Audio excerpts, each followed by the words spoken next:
kita bisa melihat dari sisi sini bahwa betapa Hadratus Syekh Kiai Haji Hasyim Asy'ari ini begitu menjunjung tinggi nilai-nilai tabarukan dan sangat mengharapkan keberkahan dari kitab-kitab terdahulu, dan ini bisa dilihat dari karya beliau Adabul Alim wal Muta'allim.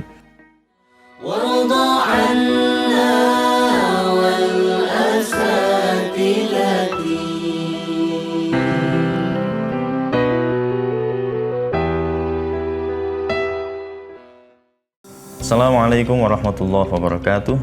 Bismillahirrahmanirrahim. Wahdah wassalatu wassalamu ala man la nabiyya ba'dah, amma ba'd. Kembali lagi kita akan mengulas beberapa kitab karya sang maha guru kita, Hadratus Syekh Kiai Haji Muhammad Hasyim Asy'ari, dan sebagaimana urutan yang terdapat di dalam kitab Irsyadus Sari. Yang pertama adalah kitab Adabul Alim wal Muta'allim, dan meskipun urutan yang ada di dalam kitab Irsyadus Sari ini bukan mencerminkan bahwa Adabul Alim Muta'allim ini adalah karya pertama beliau, tetapi dari sisi sejarah seharusnya kitab Adabul Alim Muta'allim ini ditulis sebagai karya beliau yang ketiga. Beliau menulis Adabul Alim wal Muta'allim sebagaimana beliau tuliskan di dalam muqaddimah, bahwa ada dorongan dari lingkungan yang beliau temui di pesantren Tebu Ireng, bahwa motif penulisan kitab ini adalah banyaknya santri yang belum mengetahui dan belum memahami kode etik yang harusnya dikuasai oleh seorang muta'allim. Beliau menjelaskan bahwa da'ani ma ra'aitu min ihtijaji talabah ilaihi wa usri tikrari tauqifihim alaihi, dan sulitnya untuk mengulang-ulang penjelasan, mengulang-ulang tentang irsyadat dan tips-tips yang beliau ajarkan ke dalam santri. Karena satu santri boleh diingatkan tetapi santri yang lain belum diingatkan dan lain-lain, maka beliau akhirnya menulis sebuah kitab yang menurut saya fenomenal, yaitu Adabul Alim wal Muta'allim. Dan kitab ini adalah kitab di mana menjelaskan betapa pendidikan itu harusnya dimulai dari seorang guru, Adabul Alim. Jadi seorang guru ini harusnya juga memiliki sebuah etika dan nilai-nilai yang harusnya menghiasi dirinya sebagai seorang alim, sehingga ketika mengajar, ilmu yang di-share kepada sang santri ini menjadi ilmu yang munawwar, ilmu yang bercahaya. Dan beberapa hal penting pula yang dikemukakan oleh Hadratus Syekh, bahwa ada pula etika-etika yang harusnya dipegang seorang santri sebagai seorang muta'allim, dan hendaknya juga sang santri ini tidak hanya mengambil ilmu dari gurunya, tetapi juga mengambil qudwah dan teladan dari gurunya. Dan ada banyak tudingan tentang originalitas kitab Adabul Alim wal Muta'allim, dan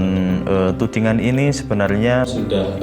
banyak didiskusikan di dalam dunia akademik, dan mulai tahun-tahun sekitar mungkin 95-an, dan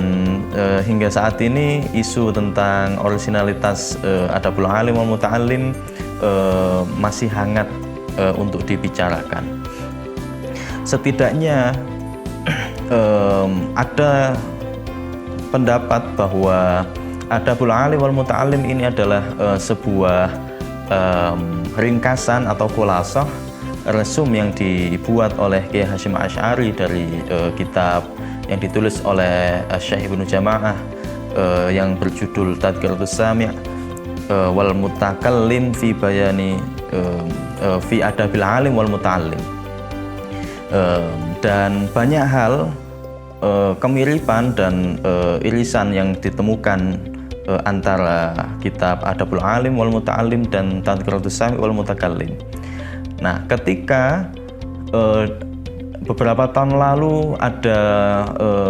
penelitian yang dilakukan oleh para dosen Ma'had Ali di dalam upaya untuk mentahqiq kitab Adabul Alim wal Muta'allim, dan masyayikh kita salah satunya adalah Kiai Ahmad Syakir Ridwan itu sampai menghadirkan kitab Tadhkiratus Sami' yang beliau pinjam dari Kiai Hasyim Abbas, yang waktu itu ternyata Kiai Hasyim Abbas ini sudah melakukan notifikasi dan melakukan note-note, catatan-catatan yang beliau tuliskan di dalam kitab Tadhkiratus Sami' wal Mutakallim. Setelah proses ini berjalan, ternyata kita dapati bahwa ada beberapa hadis yang terdapat di dalam Tadhkiratus Sami' wal Mutakallim itu tidak diambil oleh Hadratus Syekh, dan ada pula hadis-hadis yang memang dinukil, dan ada kesamaan hadis-hadis yang terdapat di dalam Tadhkiratus Sami' wal Mutakallim dan Adabul Alim wal Muta'allim. Tetapi banyak pula hadis-hadis yang terdapat di Tadhkiratus Sami' wal Mutakallim tidak ada di dalam Adabul Alim wal Muta'allim. Jika tudingan ini benar, atau mungkin Tadhkiratus Sami' ini dijadikan referensi oleh Hadratus Syekh, bahwa bukti ini, temuan ini akan mengkonfirmasi kepada kita semua bahwa Hadratus Syekh ini memang benar-benar seorang ahli hadis. Mengapa? Karena hadis-hadis yang tidak dikutip atau hadis-hadis yang tidak terdapat di dalam Adabul Alim Muta'allim ini mayoritas adalah hadis-hadis yang dhaif dan hadis-hadis yang tidak bisa dipertanggungjawabkan asalnya. Sehingga hadis-hadis yang terdapat di dalam Adabul Alim Muta'allim ini bisa terkonfirmasi, meskipun di beberapa penelitian masih ada beberapa hadis yang masih perlu untuk diteliti lagi, sehingga artinya belum terkonfirmasi kesohihannya. Namun daripada itu, bahwa Hadratus Syekh ini menulis Adabul Alim wal Muta'allim yang mana sudah diakui dan dituliskan begitu banyak takhridat dari ulama-ulama Hijaz, ini membuktikan bahwa ini adalah sebuah karya dan usaha yang dituliskan oleh Hadratus Syekh untuk bisa menyemai nilai-nilai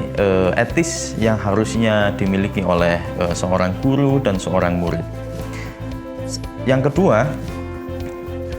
ketika para gawagis Tebuyireng ini dan para asatid ini sowan ke Gus Baha dan mengaji ke Gus Baha dan menyampaikan beberapa hal ini, ternyata balasan dari Gus Baha ini memang sangat menyejukkan ya, bahwa ulama-ulama salaf dahulu itu memang punya tradisi untuk mengkutip dari nuskhoh-nuskhoh dan teks-teks kitab Turath yang telah ada, yang telah ditulis oleh ulama-ulama pendahulunya. Hal itu menjadi bentuk tabarukan dari ulama-ulama yang sekarang masih hidup kepada ulama-ulama yang karyanya sudah terbukti akan keberkahannya, sehingga dengan harapan bahwa kitab yang sedang ditulis ini mendapatkan cipratan keberkahan dari kitab-kitab yang terdahulunya, maka banyak sekali ulama-ulama itu yang melakukan iktibas dan kutipan lafdhon bilafdhin secara redaksional itu sama dengan kitab-kitab terdahulu, dan itu bukan menjadi sebuah aib secara akademik dari tradisi intelektual ulama salaf ya. Akan tapi itu memang sebuah bentuk penghormatan dan bentuk tabarukan yang dilakukan oleh ulama yang masih hidup kepada ulama yang sudah meninggal atau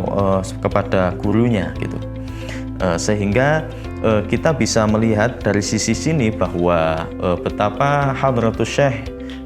Kiai Haji Hasyim Asy'ari ini begitu menjunjung tinggi nilai-nilai tabarukan dan sangat mengharapkan keberkahan dari kitab-kitab terdahulu, dan ini bisa dilihat dari karya beliau Adabul Alim wal Muta'allim. Mengapa? Karena hingga saat ini banyak sekali kitab pesantren-pesantren salaf dan maupun modern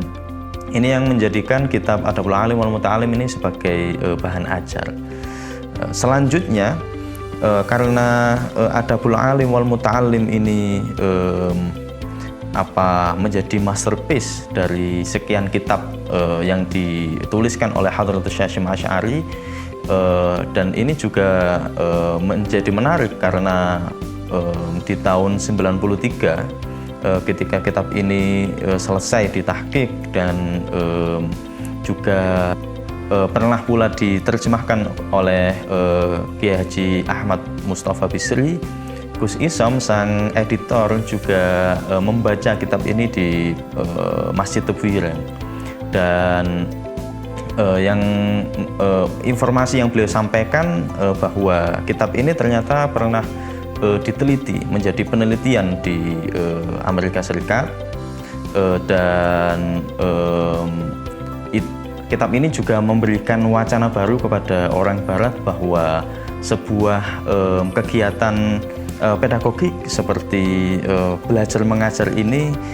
ternyata ada pula dimensi-dimensi lain yang perlu untuk menjadikan pertimbangan dan perlu untuk diperhatikan secara seksama, yaitu bagaimana ta'abbud itu didahulukan daripada ta'allum. Dan ini yang tidak ada di dalam dunia Barat, sehingga Gus Isom ini menjelaskan bahwa ini adalah tradisi pesantren dengan segala tradisi intelektualitasnya, begitu pula bahwa dunia akademik atau dunia keilmuan itu harusnya dibersihkan dahulu, tazkiyatun nafas dan lain-lain, dan ta'abbud dulu dan ta'addub dulu sebelum melakukan ta'allum. Paradigma ini menjadi sangat menarik dan signifikansi atas wacana ini menjadi nyata ketika Presiden Jokowi itu meluncurkan gerakan revolusi mental, dan Adabul Alim wal Muta'allim dengan segala isi dan muatan akademiknya itu juga mampu untuk menghadirkan sebuah wacana bahwa seseorang yang ingin belajar itu tidaklah harus langsung mendapatkan ilmu, tetapi